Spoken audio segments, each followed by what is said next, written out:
Hello, young artists. Today, we are going to draw a fantastic sheep. Are you ready? Yes.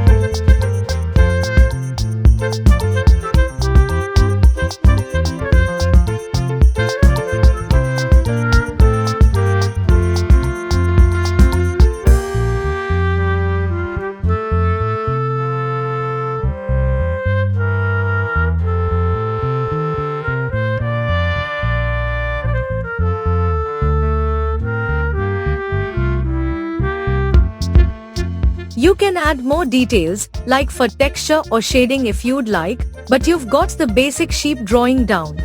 Thank you, teacher. I had a great time drawing this shark with your help. You're welcome. Keep practicing, and you'll get even better at drawing sheep and other animals. Drawing is all about practice and patience.